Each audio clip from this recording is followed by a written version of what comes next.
जय हिंद कैडेट्स, मैं राम सिंह गुरुंग एक बार फिर आपसे मुखातिब हूँ आपके अपने YouTube चैनल एनसीसी मित्र पर एक नए lesson scales and grid system के साथ। मैपिंग का एक अहम लेसन है। इसको शुरू करने से पहले आप सभी का शुक्रिया, आपकी लाइक, सब्सक्राइब, शेयर और कमेंट्स के लिए। साथ ही आपसे अनुरोध है नीचे बेल आइकन को दबाना ना भूलें और इसी प्रकार से अपने विचार व्यक्त करते रहें ताकि हमें आगे अच्छा करने के लिए प्रोत्साहन मिले। तो आइए चलते हैं लेसन की तरफ, जिसका शीर्षक है स्केल और ग्रिड सिस्टम। इस आपकी सहूलियत के इस लेसन को मैंने दो भागों में बांटा है। भाग नंबर 1 में स्केल की बात करेंगे और भाग नंबर 2 में ग्रिड की बात करेंगे। तो सबसे पहले स्केल की बात करते हैं। स्केल की परिभाषा स्केल की परिभाषा इस प्रकार से होगी। स्केल एक अनुपात है जिसमें हम क्या करते हैं, एक निश्चित अनुपात में ग्राउंड की चीज़ों को मैप पर दिखाते हैं। उदाहरण के तौर पर जब हम कहते हैं 1/50,000, तो कहने का मतलब है ग्राउंड की चीज़ को आप मैप पर 50,000 गुना छोटा करके दिखा रहे हैं। अब इसको एक्सप्रेस कैसे करते हैं? एक्सप्रेस करने के हमारे पास दो तरीके हैं, या व्यक्त करने के दो तरीके हैं। शब्दों में आपको सीधा लिखा होगा 1 इंच इक्वल टू 1 मील, मतलब मैप का 1 इंच ग्राउंड के 1 मील के बराबर है। इसी प्रकार से 1 सेंटीमीटर इक्वल टू 50,000 सेंटीमीटर, कहने का मतलब मैप का 1 सेंटीमीटर ग्राउंड के 50,000 सेंटीमीटर के बराबर है।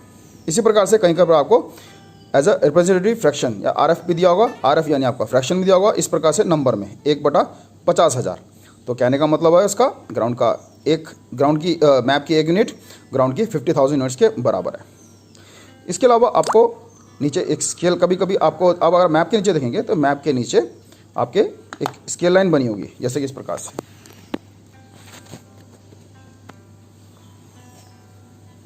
ये देखिए आप, ये आपकी पूरी स्केल लाइन है। इसमें जो बड़ी बड़ी डिवीज़न है इनको हम प्राइमरी डिवीज़न बोलते हैं, और जो छोटी इसी प्राइमरी डिवीज़न के अंदर छोटी छोटी जो भाग बना रखे हैं इसको हम सेकेंडरी डिवीज़न कहते हैं। और इस प्रकार से इसमें अनुपात भी बता रखा है। तो आप देख सकते हैं ये हर मैप के नीचे दी गई होती है। आपको उस मैप के डिटेल्स को समझने के लिए ये बहुत ज़रूरी है। तो कैडेट्स, यहाँ पर आकर मेरा प्रथम भाग जो कि सिंपल था समाप्त होता है। अभी लेते हैं भाग नंबर 2। भाग नंबर 2 में हम ग्रिड के बारे में जानेंगे। अगर आप मैप को गौर से देखेंगे तो मैप पर बैंगनी रंग की रेखाएं होती हैं जो नॉर्थ से साउथ यानी उत्तर से दक्षिण और पश्चिम से पूर्व की तरफ जाती हैं, और ये छोटे छोटे ग्रिड बनाती हैं या स्क्वायर बनाती हैं, जैसे कि आप देख सकते हैं।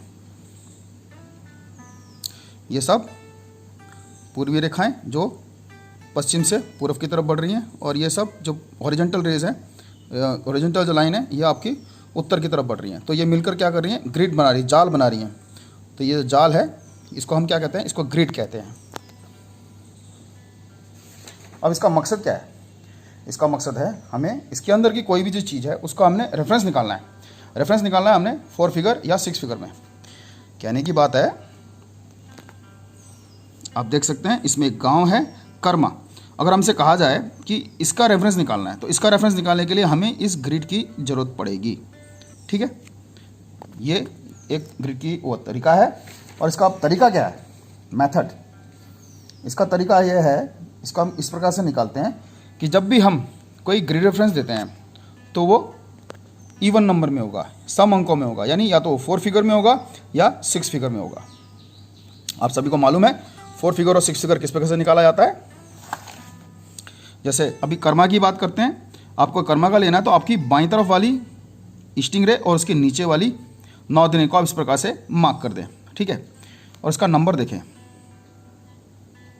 तो आप देख सकते हैं जो नॉर्दिंग है उसका है 60, और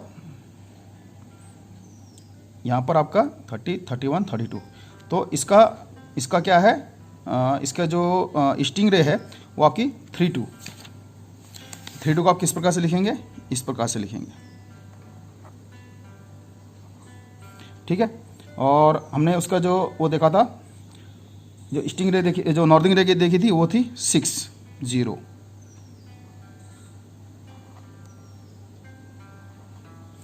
अगर आपको बोला जाए 4 फिगर क्या है तो इसका, तो आप बताएंगे कर्मा विलेज का 4 फिगर 3260 है। लेकिन अगर आपको 6 फिगर चाहिए तो आपको इनका और भी आपको डिवीज़न करना होगा। तो डिवीज़न करने के लिए आपके पास सर्विस प्रोटेक्टर है।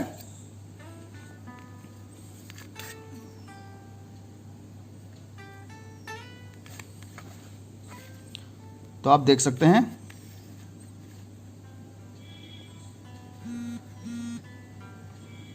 तो तकरीबन जो कर्मा गांव है वो 2, यानी ईस्टिंग रे में ये आपका कहाँ आ रहा है, 2 आ रहा है, ये 2। तो आप क्या करेंगे, इसमें 3 2 के आगे आपने 2 लिखना है, ठीक है। और इसी प्रकार से अगर हम देखें इसकी नॉर्थिंग की जो लाइन है नीचे से ऊपर की तरफ बढ़ती है, तो ये ऑलमोस्ट कितना होगा, आप देख सकते हैं 1 2 3 4 5। आप इसको 4 भी कर सकते हैं और 5 भी कर सकते हैं, जैसे कि इस प्रकार से।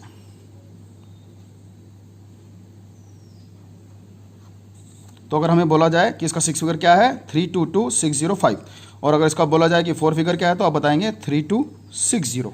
ये इसका 4 फिगर था, लेकिन 6 फिगर ज़्यादा एक्यूरेट होता है, तो 322605। ये इस प्रकार से होगा। तो आप देख सकते हैं कि इसका जो तरीका है इस प्रकार से है। फिर मैं हमेशा की तरह कहना चाहूँगा कि मैप रीडिंग कोई ऐसी विधा नहीं है कि आपको एक दिन में आ जाएगी। आपको इसका ज्ञान होना जरूरी है, साथ ही इसको ग्राउंड पे भी आपको इम्प्लीमेंट करना बहुत ज़रूरी है। तो आपने इसमें देखा अभी कि पहले आपकी जो ग्रिड लाइन है उसको जब आप एक्सप्रेस करते हैं वो हमेशा 4 फिगर या 6 फिगर में होगी, यानी सम अंकों में होगी। दूसरा, जो ईस्टिंग लाइन है, आपको पता है ईस्टिंग लाइन की जो रीडिंग्स है वो पश्चिम से पूर्व की तरफ बढ़ेगी इस तरह से, और जो नॉर्दर्न लाइन्स की जो रीडिंग्स है वो आपकी साउथ से दक्षिण से ऊपर की तरफ इस प्रकार से उत्तर की तरफ बढ़ेंगी। और इसी प्रकार से उनका जब डिवीज़न करेंगे तो डिवीज़न करते समय भी आप इस प्रकार से 10 भाग करेंगे तो वो भी इसी प्रकार से बढ़ेगी। और जो हम 6 फिगर में जो तीसरा फिगर लिखते हैं, जैसे कि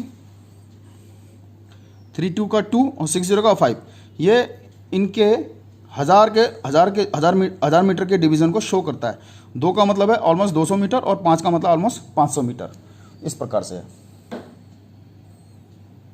और कभी कभार होता है कि आपको कोई 4 फिगर दिया जाता है, तो उस समय आपको हो सकता है कि आपको वो जो फीचर है, जैसे कोई मंदिर दिया होगा या कोई मस्जिद दी होगी, वो शायद अकेला फीचर होगा, तब आपको 6 फिगर देने की जरूरत नहीं ना रहे, आप 4 फिगर दे के भी काम चला सकते हैं। क्योंकि 6 फिगर देने की जरूरत तब पड़ती है जब उसके ऐसे और स्ट्रक्चर्स वहाँ पर मौजूद हैं। तो 4 फिगर तब एक्यूरेट हो जाता है बिल्कुल, मतलब उसके अलावा 6 फिगर की जरूरत तब नहीं पड़ती है जब आपके वहाँ पर उसके अलावा कोई और स्ट्रक्चर नहीं है, जिससे कि गफलत ना हो, कोई कन्फ्यूजन ना हो। तो आप देख सकते हैं कि इस प्रकार से हम इसका सीक्वेंस करते हैं। सीक्वेंसिंग इस प्रकार से होती है। तो एक छोटा सा लेसन था, आशा है आपको अच्छी प्रकार से समझ में आया होगा। आप इसको ग्राउंड पे अप्लाई करें, आप इसकी प्रैक्टिस करते रहें, तो जितना प्रैक्टिस करेंगे उतनी आपको महारत हासिल होगी। तो यहाँ कर मेरा छोटा सा लेसन समाप्त होता है। आशा है आपको समझ में आया होगा। किसी भी प्रकार की जानकारी के लिए या क्वेरीज के लिए आप कमेंट सेक्शन में कमेंट कर सकते हैं। साथ ही आप हमारे चैनल को लाइक, सब्सक्राइब और शेयर करते रहें, और नीचे बेल आइकन को दबाना ना भूलें। आपका बहुत बहुत धन्यवाद। आपका दिन शुभ हो। जय हिंद, जय भारत।